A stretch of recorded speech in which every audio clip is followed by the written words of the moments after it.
Ayan. Ganun pa rin. No harsh chemicals, no fumes, no irritation, and 100% water-based and then organic solution. Ito yung dinemo kanina. Now, ito marami na itong testimony. Ako rin po, sir. May testimony ka na? Kasi ito, maghapon pa ba ako? Hindi ko hindi siya nag-dry. Hindi nag-dry. Tapos hindi ako nakaramdam na, pag nag-dry kasi siya, ano siya eh, yung parang hinahatak nyo ng gano'n. Pero pag ngayon hindi. Wala na. Maghapon ako na, kahit hindi siya masyadong magula, yung talagang ano. Pero okay siya. Pwede na niyo makita Kasi yung ano issue. eh. Tapos mabang pa siya. Kasi yung bula naman kasi hindi naman talaga siya nakakalinis. Although pag pusot mo lang, pag mabula, hindi masyadong masakit, di ba? Pero since hindi naman siya chemical, hindi pa rin siya actually masakit kahit na wala siya masyadong bulat. Yeah, tingnan niyo daw. Tingnan niyo yung kabila. Yun yung champion. Oh, may kon siya. Standards. And then sinasabi nila walang chok ha. Hipan mo daw ulit. Hipan mo gano'n. Pakita mo sa ilalim may mga sediment. Yan. Yun yung mga naiiwan. Ayun, wala. Ayun, talagang walang-wala. Wala, oo.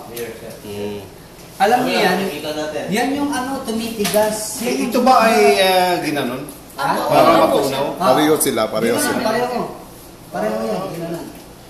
Yan yung ano, yan yung, di ba meron tayong ano, yung, anong part yung sa sink natin yung elbow?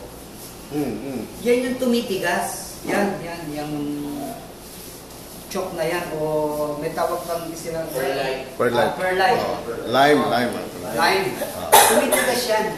Tapos, dyan nag-iimbak yung bacteria. Kaya kahit malinis yung CR mo, mabaho because of the odor-causing bacteria na naimbak dahil napondo. Yan. Nag-accumulate. Tapos, ito ang dami na nating testimony. For example, di ba kapag nagbabad ka ng damit at nalimutan mo, inabot ng 3 araw, anong amoy? Mabaho na, di ba? Eto kahit 3 araw. In fact, yung Malaysia, tinry niya 1 week just to prove. 1 week siya nagbabad ng marumi. Wala pang amoy. Si Ma'am Janice may natin.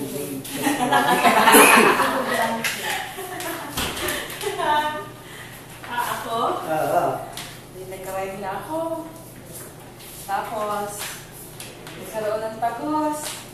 Ginawa ko sa panty ko, dapat laban ka agad. Otherwise, malinigas. Sabi ko, huwag labhan yan. Itayin ka muna yan. Tinabi ko lang. Tinabi ko lang siya. Dapat talaga matigas. After 1 week ko kasi nilabhan. Hindi ko siya nilabhan pala. Binabad ko lang siya. Ng 3 araw, hindi ko siya kinusok. Para talaga makita ko kung talagang tanggal. After 3 days ko siyang binabad kasi nga busy ako. Lagi ko nakakalimutan.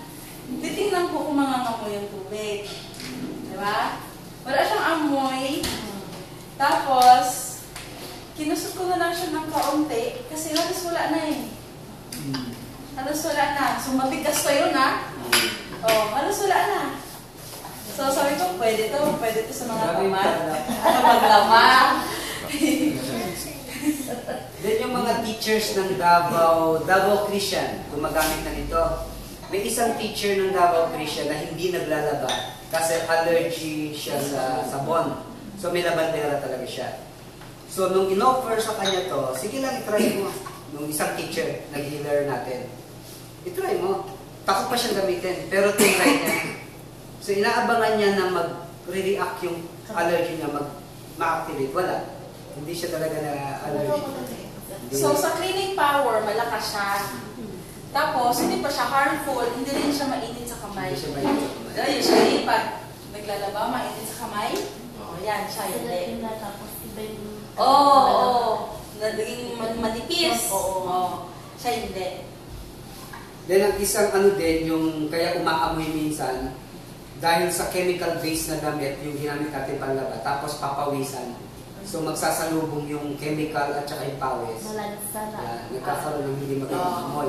Pati yung underarm odor, ganyan. Diba nagbababad tayo, tapos napapabayaan natin. Di ba merong mabaho, tapos parang slimy? Di ba?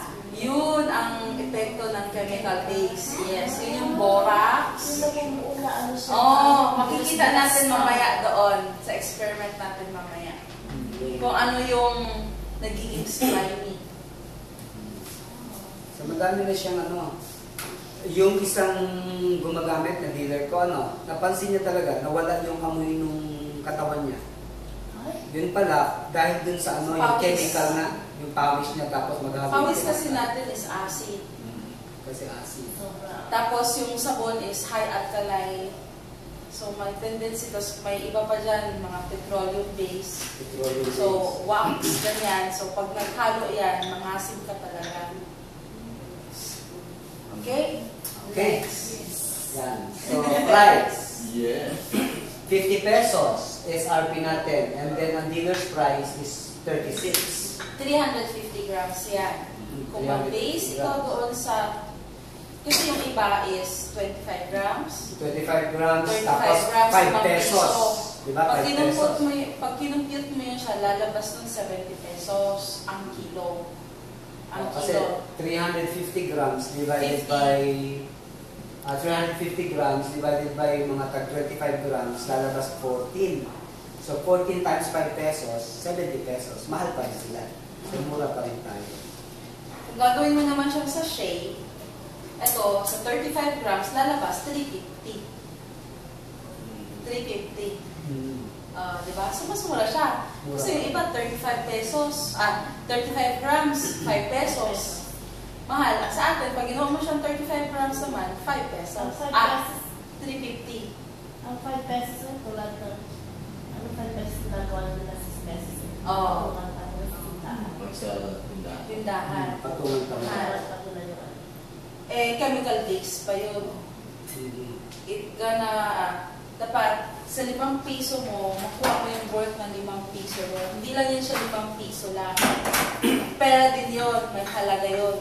So dapat makuha mo yung worth nun. Yan, si Sir Jay. Okay? Ano pa? Okay. Next.